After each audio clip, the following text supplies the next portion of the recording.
निशा college में enter करती है तो उसे गेट के अंदर अनुष्का उसका वेट करते हुए मिलती है। निशा के फेस पर मुस्कान थी तो अनु उसको हक करते हुए पूछती है, क्या बात है निशु, किसके ख्यालों में खोई हो। अनु की बात सुन निशा ब्लश करने लगती है। निशा कुछ बोलती उससे पहले ही अनु वापस बोलती है, लगता है अखिल का प्रपोजल एक्सेप्ट कर लिया है।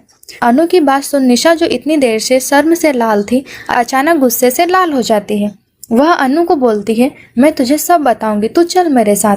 इतना बोलकर निशा बिना अनु की बात सुने आगे निकल जाती है। उसको ऐसे जाता देख अनु खुद से बोलती है, लगता है कुछ बड़ा मसला है, वरना निशु तो कभी ऐसे रिएक्ट नहीं करती। चल अनु देखते हैं क्या हुआ है। इतना बोल के वो निशा के पीछे चिल्लाती है, निशु मेरे लिए तो रोक। पायल एसोसिएट्स में आज अश्वथ की स्माइल जाने का नाम ही नहीं ले रही थी। अश्वथ अपने केबिन में बैठा था, बाहर बार बार अपने गालों को छू रहा था और मुस्कुराता है। फिर कुछ सोचकर वह किसी को फोन करता है। थोड़ी देर बाद फोन रखकर हल्का मुस्कुराकर बोलता है, wifey we ready for surprise. नाराज हो ना तुम मुझसे कि मैंने तुम्हारे खाने की तारीफ नहीं की। अब देखता हूँ तुम कब तक नाराज रहोगे। वहीं आज सारे एम्प्लॉय जो एकदम सदमे में चले गए। भाई सदमे में तो जाना लाजमी है। उनका खड़ूस बॉस ऐसा एक्सप्रेशन लेस रहता है। आज वह अपने आप में मुस्कुरा रहा है और अभी तक किसी पर गुस्सा भी नहीं किया। वहीं अश्वथ अपने केबिन में बैठा बस एक गाना गुनगुना रहा था। भाई गुनगुनाए भी क्यों ना, उसकी इकलौती वाइफ ने उसकी आवाज की तारीफ जो की है। अश्वथ गुनगुना ही रहा था कि अचानक उसके केबिन का गेट खुलता है। वह सामने देखता है तो वहाँ वरुण खड़ा था और वरुण के साथ एक लड़का था और दोनों ही अपनी आंखें बड़ी करके अश्वथ की तरफ देख रहे थे। कॉलेज में अखिल और त्रिशा कैंटीन में बैठे थे। वह दोनों काफी देर से ऐसे ही बैठे थे।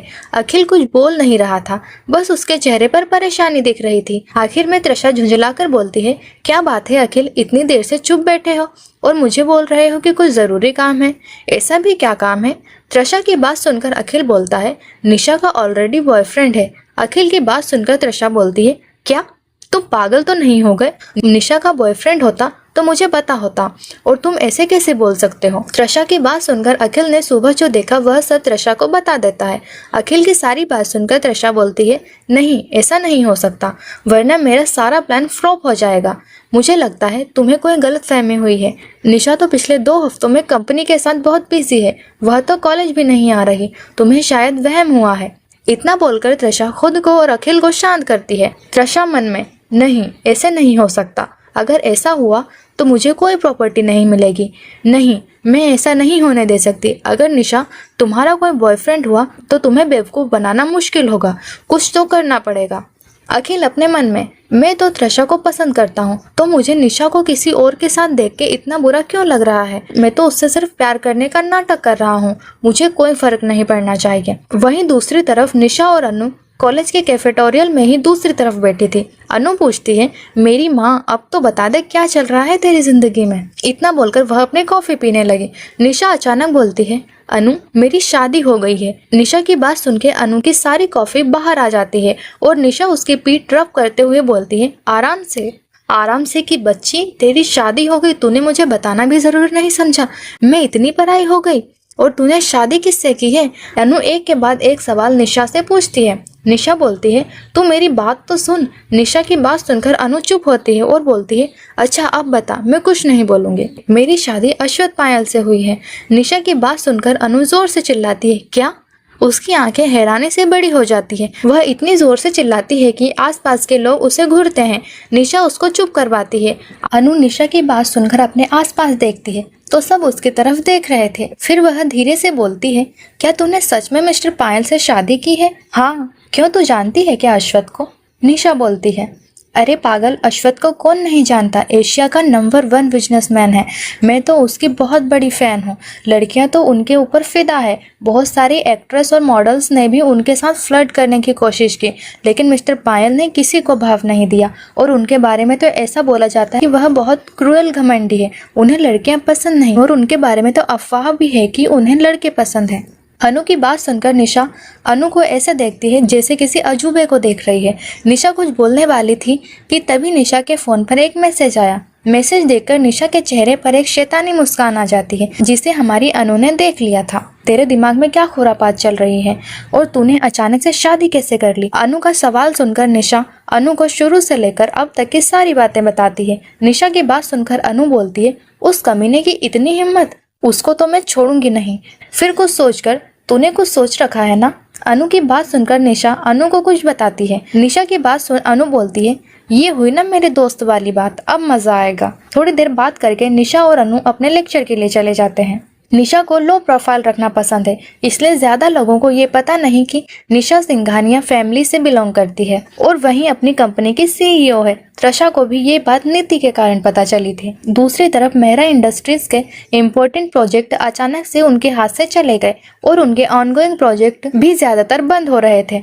हर कोई उनके साथ काम करने के लिए मना कर रहे थे। वहीं कंपनी के चेयरमैन मुकेश मेहरा, अखिल के पापा, गुस्से में अपने असिस्टेंट से बोलते हैं, ये अचानक से कंपनी के शेयर्स नीचे कैसे गिर रहे हैं? अगर ऐसा ही चलता रहा तो हम जल्दी ही बैंकरप्ट हो जाएंगे। सर, हमारी टीम ने पता लगाने की कोशिश की, लेकिन पता नहीं चल रहा इसके पीछे कौन है। असिस्टेंट ने डरते हुए जवाब दिया। अपने असिस्टेंट की बात सुनकर मुकेश जी अपने चेयर पर बैठ के सोचने लगे, कहीं उन्होंने किसी को ऑफेंड तो नहीं कर दिया। वो सोच ही रहे थे कि उन्हें अपने असिस्टेंट की आवाज आई, जिससे वो होश में आए। सर, एक बार आप अखिल सर से पूछ कर देखिए, कहीं उन्होंने तो किसी को ऑफेंड नहीं कर दिया। असिस्टेंट की बात सुनकर मुकेश जी कुछ नहीं बोलते। उन्हें पता था कि उन्होंने ही अपने बेटे को सर पर बैठा रखा, जिसकी वजह से वह उनकी कोई बात नहीं सुनता। उन्होंने ही हमेशा उसके सारी गलतियों पर पर्दा किया। कॉलेज खत्म हो गया था। निशु और अनु भी कॉलेज के बाहर खड़ी थी कि अचानक उनके सामने अखिल आया। हेलो निशा, उसने अपने फेक स्माइल के साथ कहा। तुम इतने दिनों से कॉलेज क्यों नहीं आई? क्या कोई प्रॉब्लम थी? और तुमने मेरे प्रपोजल का जवाब भी नहीं दिया। अखिल ने जल्दी से अपने मतलब की बात पूछी। अखिल को वहां देखकर निशा और अनु ने अपना मुंह बनाया। अनु ने धीरे से बोला, आ गया कमीना, मन तो कर रहा है अभी इसकी धुलाई कर दूं, बिना किसी डिटर्जेंट और साबुन के। अनु की बात सुनकर निशा को हंसी आ गई। फिर उसने अखिल की तरफ देखकर बोला, थैंक यू तुम्हारे कंसर्न के लिए, लेकिन मैं अपनी पर्सनल लाइफ हर किसी के साथ डिस्कस नहीं करती। I hope you are understand. और रही बात तुम्हारे प्रपोजल की, तो उसने उसे एक्सेप्ट नहीं किया। इसका मतलब तो यही है ना कि निशु ने तुम्हें रिजेक्ट कर दिया। अनु ने बीच में बात काटते हुए कहा। अनु की बात सुनकर अखिल को गुस्सा आया, पर वह निशा के सामने अपनी इमेज खराब नहीं करना चाहता था, इसलिए उसने अपनी शांत आंखों से निशा की तरफ देखा। निशा ने एक शांत आवाज में कहा, तुम्हें पसंद नहीं करती तो तुम्हारे प्रपोजल को एक्सेप्ट करने का तो कोई चांस ही नहीं बनता। निशा ने बेशक एक शांत आवाज में ये बात कही थी, लेकिन उसका ऑरा एक डिफरेंट वाइब दे रहा था। अखिल कुछ बोलने वाला था कि अचानक से वहां कोई और आया और निशा के सामने आकर बड़ी रिस्पेक्ट के साथ बोले, मैम कार रेडी है, इतना बोलकर पीछे हो गया। उनकी बात सुनकर निशा और अनु अखिल की तरफ देखे बगैर वहां से चली गई। उन दोनों के जाने के बाद अखिल ने उस तरफ देखा जहां से वह गई, फिर गुस्से में बोला, बहुत उड़ रही है ना दोनों, इनको तो सबक सिखाना पड़ेगा। इतना बोलकर एक एविल स्माइल के साथ वहां से चला गया। अनु निशा से बोली, वाह क्या जवाब दिया, मजा आ गया।